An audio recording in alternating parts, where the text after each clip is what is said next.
So ever since Trizooka got buffed in July, the 4.1 patch, it's been seen as this new meta special if you've been paying attention to competitive Splatoon lately.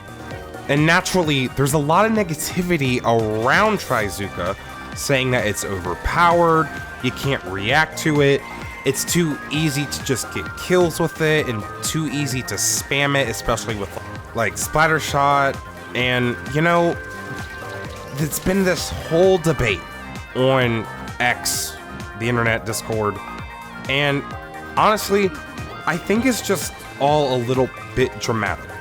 But I don't want to take away also from competitive players. They are allowed to vent on the internet about what kills them in the video game. They are allowed to. I don't want us to take that away from them or say skill issue. It's fair. You're allowed to vent over something that you're trying really hard at. And you can't ignore the frequency bias either. Yes, more people are now complaining about Trizooka. Not only was it buffed, but everyone is running it. You are mostly being killed by Trizooka compared to most specials at this time in the meta. So therefore, the special with the most complaints is going to be Trizooka. And I'm not really here to debate like how overpowered it is, but I am here to kind of, say that Trizooka being this good and broken is actually a really good thing for the game. I want to make a case in defense of Trizooka.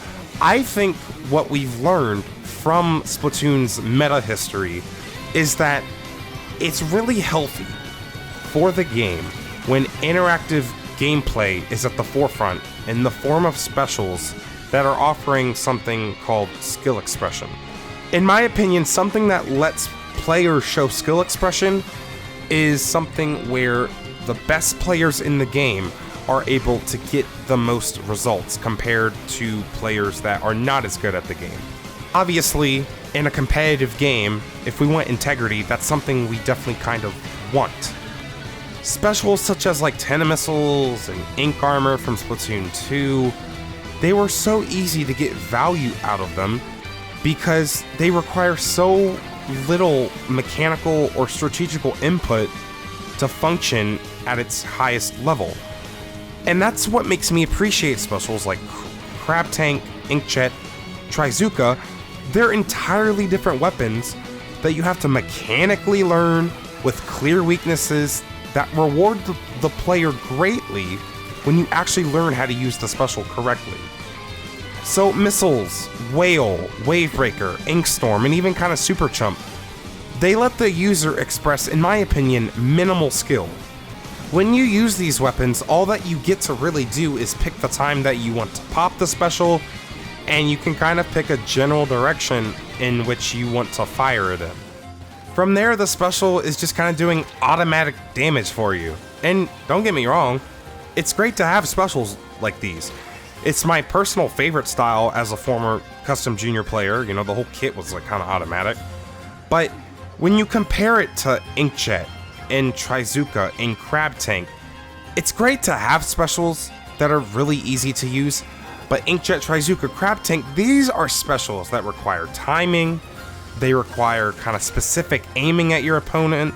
Kind of like, it's a whole new weapon, right? It's its own weapon.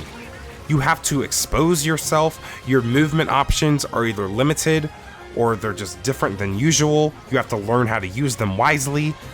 The reward for learning and using these specials should be huge.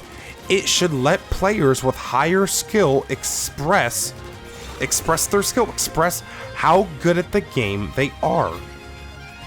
I think it is so much more interesting for people learning to get better with Crab Tank, Inkjet, and Trizooka than just spamming missiles, or spamming Killer Whale, or spamming Wavebreaker, or spamming even Tacticooler, which is a pretty easy special to use, but it's a bit different than that. Like, you have to kind of respect when you die to one of, those Trizooka, Crab Tank, Inkjet specials. You kind of have to respect it. They aimed at you, they fired at you, and you're dead. It sucks. I get it. Don't get me wrong. Zooka being toned back is not a crazy idea. The area of effect damage buff is not exactly what I would have done if I wanted to buff Trizooka like 2 months ago, especially since the direct hitbox still does not really work, and it's still really annoying when you clearly hit somebody, but they don't die with Trizooka. I'd rather they would have fixed that, but whatever. It is a little silly that the AoE buff, the damage, the 60 damage hitbox, it allows for a lot of margin of error on a special that really should be requiring precision, right? But sometimes when you do have precision with the special, it still doesn't work. There is still some inconsistency there. This buff brought some consistency, but in a way that maybe isn't exactly fair to the skill expression I was talking about earlier. On the other hand, standing out in the open and dying to a raw Zuka direct, it's not exactly a problem. I mean, yes, someone shot you with their special, and you died. There are going to be things in this game that kill you. And to be honest, that's okay. I get it. It sucks. You're allowed to complain on the internet. I get it.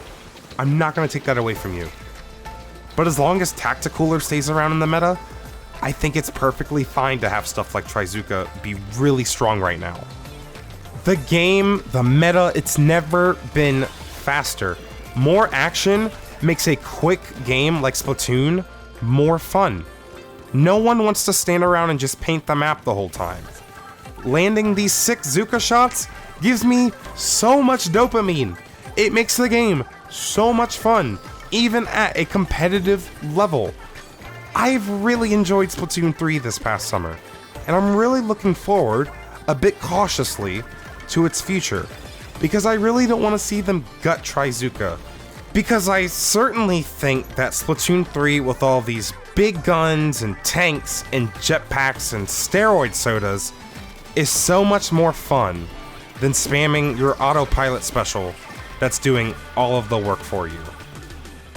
That's just my opinion. No one asked for it, but I am asking for your opinion in the comments below. Subscribe if you want to see more Splatoon content. I'm trying to get back on it. I know I've been gone for a few months. Been moving, busy. Follow me on Twitter for more Splatoon opinions, commentary, anything, cool NZAP clips, and I'll see you guys next time. Thanks for watching.